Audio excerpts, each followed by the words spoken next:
Abraham Accords 2020 సెప్టెంబర్లో ఇదో సంచలనం. అమెరికా అధ్యక్షుడిగా బాధ్యతల నుంచి దిగిపోయే కొద్ది నెలల ముందు పశ్చిమాసియాలో ట్రంప్ చేసిన మ్యాజిక్ ఇదే. దశాబ్దాలుగా భగ్గుమంటున్న శత్రుత్వానికి ఒకే ఒక సమావేశంతో ట్రంప్ చెక్ పెట్టేశారు. మిడిల్ ఈస్ట్లో అశాంతికి కారణమవుతున్న 3 దేశాల మధ్య శాంతి చిగురించేలా చేశారు. కానీ గాజా యుద్ధంతో కథ మళ్లీ మొదటికొచ్చింది. దీంతో మరోసారి అబ్రహం అకార్డ్స్ పై ట్రంప్ ఫోకస్ చేశారు. ఈ ఒప్పందమే పాకిస్తాన్ పాలిట శాపంగా మారబోతోంది. ఇంతకు ఇజ్రాయెల్, అరబ్ దేశాల మధ్య సంధి కుదిరితే పాకిస్తాన్కు జరిగే నష్టమేంటి? నెతన్యాహు అమెరికా పర్యటనలో ఏం జరగబోతోంది? Watch this. అబ్రహాం అకార్డ్స్ 2కు యాక్షన్ ప్లాన్ సిద్ధమైందా?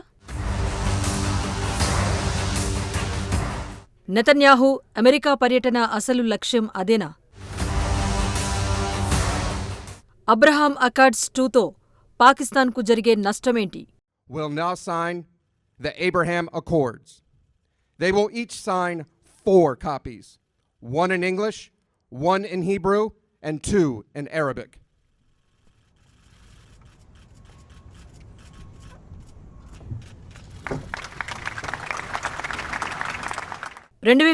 ఆగస్టులో ప్రపంచవ్యాప్తంగా చర్చనీయాంశమైన దృశ్యం ఇదే. మిడిల్ ఈస్ట్లో దశాబ్దాలుగా భగ్గుమంటున్న శత్రుత్వానికి చరమగీతం పాడిన ఒప్పందానికి సంబంధించిన విజువల్స్ ఇవి. ఆ ఒప్పందం పేరు అబ్రహాం అకార్డ్స్.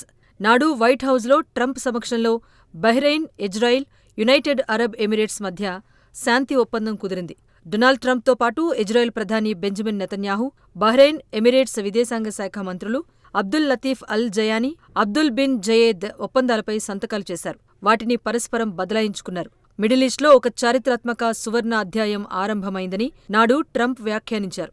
ఇది ఈ శతాబ్దపు ఒప్పందమని ఇజ్రాయిల్, యుఏఈ సంయుక్త ప్రకటనలో పేర్కొన్నాయి. అరబ్ దేశాలు ఇజ్రాయిల్ను తమ శత్రువుగా భావిస్తాయి. పాలస్తీనా, ఇజ్రాయిల్ మధ్య సుదీర్ఘకాలం నుంచి చెలరేగుతున్న వివాదాలు దీనికి ప్రధాన కారణం. ఆ వివాదం పరిష్కారమైతే తప్ప ఇజ్రాయిల్తో స్నేహాన్ని కొనసాగించలేమని బహిరంగంగానే అరబ్ దేశాలు ప్రకటించాయి.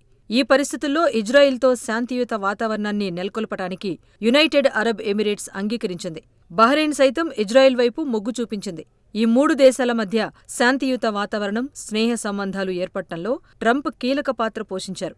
1948లో ఆవిర్భవించిన బహ్రెయిన్, యుఏఈ, ఈజిప్ట్, జోర్డాన్ తర్వాత ఇజ్రాయెల్ పట్ల సానుకూల వైఖరిని ప్రదర్శించిన 4వ దేశంగా నిలిచింది. అయితే 2023 అక్టోబర్ 7న హమాస్ ఇజ్రాయెల్పై దాడి చేయటం, ఆ దాడికి ప్రతీకారంగా ఇజ్రాయెల్ గాజాలో యుద్ధం షురూ చేయటం కథను మళ్లీ మొదటికి తెచ్చింది. దీంతో మళ్లీ అబ్రహాం అకార్డ్స్ ఒప్పందం అవసరం ఏర్పడింది. ఈ క్రమంలోనే అమెరికా వెళ్లిన నెతన్యాహు హిస్టారికల్ డీల్పై ఇంట్రెస్టింగ్ కామెంట్స్ చేశారు. సౌదీ అరేబియాతో సంబంధాలను సాధారణీకరించడంపైన ట్రంప్తో చర్చిస్తామని ప్రకటించారు.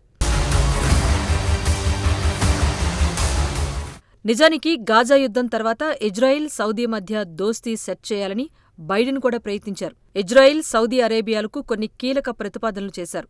సౌదీ చెబుతున్నట్లుగా పాలస్తీనాను ఇజ్రాయిల్ అధికారికంగా గుర్తించాలని స్పష్టం చేశారు. అలాగే సౌదీ సైనిక పరంగా ఎదిగేందుకు అమెరికా అందించే సహకారంపైన అభ్యంతరం చెప్పకూడదన్నారు.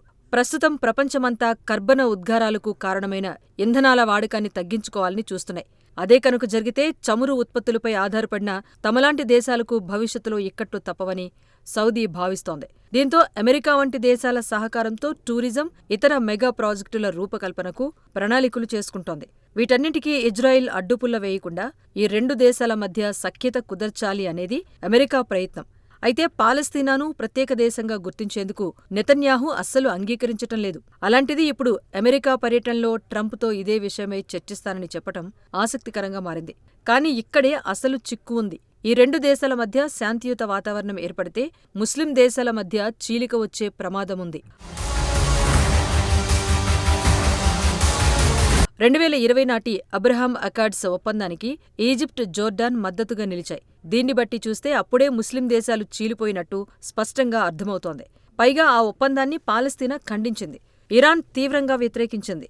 ఈ ఒప్పందంపై తీవ్ర విమర్శలు చేస్తూ యుఏఈతో తమ సంబంధాలపై పునరాలోచించుకుంటామని టర్కీ వార్నింగ్ ఇచ్చింది. ఈ ఒప్పందం అగ్నికి ఆజ్యం పోయడం లాంటిదని ఇండోనేషియా అభిప్రాయపడింది. భారత్, చైనా స్వాగతించగా ఒప్పందాన్ని పరిశీలిస్తున్నట్లు పాకిస్తాన్ వెల్లడించింది. దాదాపు అన్ని పాశ్చాత్య దేశాలు ఈ చారిత్రక ఒప్పందంపై సానుకూల ప్రకటనలు చేశాయి. ఇప్పుడు నెతన్యాహు సౌదీ అరేబియాతో సంధి కుదుర్చుకునేందుకు సిద్ధమంటున్నారు. ఒకవేళ అందుకు సౌదీ అరేబియా కూడా సిద్ధపడితే ఇస్లామిక్ దేశాలు మరోసారి 2 వర్గాలుగా చీలిపోవటం ఖాయం. అదే జరిగితే తీవ్ర ఆర్థిక కష్టాల్లో ఉన్న పాకిస్తాన్ ఇక కోలుకోవటం కూడా ఇంపాసిబుల్. చమురు వనరులు వేగంగా క్షీణిస్తున్న నేపథ్యంలో సౌదీకి ఇజ్రాయెల్ వంటి దేశం మద్దతు అవసరం. ఎందుకంటే ఎడారులను వ్యవసాయ క్షేత్రాలుగా మార్చగలిగే నైపుణ్యం ఇజ్రాయెల్ దగ్గర ఉంది. వీటితో పాటు శక్తివంతమైన నిఘా వ్యవస్థ ఇజ్రాయెల్ సొంతం. పైగా రక్షణ బలోపేతానికి అమెరికా సాయాన్ని అడ్డుకోకుండా ఉండాలి అంటే ఇజ్రాయెల్తో స్నేహంతోనే సాధ్యమవుతుంది. కాబట్టి ఇజ్రాయెల్తో సంధికి సౌదీ కూడా అడ్డు చెప్పకపోవచ్చు. కానీ ఈ ఒప్పందం కనుక ఫైనల్ అయితే పూర్తిగా చిక్కుల్లో పడేది ఇస్లామాబాదే. ఎందుకంటే మతపరంగా, ఆర్థికపరంగా సౌదీ అగ్రస్థానంలో ఉంది. అయితే అణుశక్తి ఉన్న ఏకైక దేశం పాకిస్తాన్. దీన్ని ఉపయోగించుకుని రాజకీయంగా నాయకత్వాన్ని పొందాలని కలలు కంటోంది పాకిస్తాన్. ఇలాంటి సమయంలో ఇజ్రాయెల్, సౌదీ మధ్య సంధి కుదిరితే మరోసారి ఇస్లామిక్ దేశాల మధ్య చీలిక ఏర్పడుతుంది.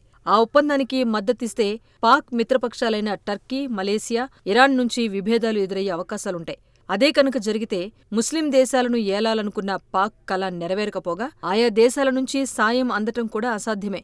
అసలే కష్టాల్లో ఉన్న పాక్ను ఈ ఒప్పందం పాతాళానికి తొక్కేయటం ఖాయం. ఒకవేళ సౌదీ, ఇజ్రాయిల్ సంధిని పాకిస్తాన్ వ్యతిరేకిస్తే ఆ దేశంతో ఇప్పటికే బలహీనపడ్డ బంధం పూర్తిగా తెగిపోయే ప్రమాదముంది. ఇప్పటికే పాక్కు ఆర్థిక సహాయం, చమురు సరఫరాను నిలిపేసింది సౌదీ. వీటన్నింటితో పాటు సౌదీలోనే అత్యధిక మంది పాకిస్తానీయులు నివాసముంటున్నారు. పాక్లో ఇప్పటికే క్షీణించిన విదేశీ మారక నిల్వలు వీరి వల్లే కాస్తో కూస్తో ఉంటున్నాయి. ఇలాంటి సమయంలో సౌదీ, ఇజ్రాయిల్ మధ్య ఒప్పందాన్ని వ్యతిరేకిస్తే పాక్ దివాలా తీయటం ఖాయం. అందుకే ఇస్లామాబాద్ సౌదీ, ఇజ్రాయిల్ మధ్య శాంతియుత వాతావరణం కుదరకూడదనే కోరుకుంటోంది. కానీ నెతన్యాహు మాత్రం సౌదీతో సత్సంబంధాలు పశ్చిమాసియా పరిస్థితులను మారుస్తాయని భావిస్తున్నారు. అమెరికా పర్యటనలోనే ఈ ఒప్పందం జరగాలని కోరుకుంటున్నారు. దీనికి ట్రంప్ సైడ్ నుంచి కూడా క్లారిటీ వస్తే మరో సంచలనం ఖాయం.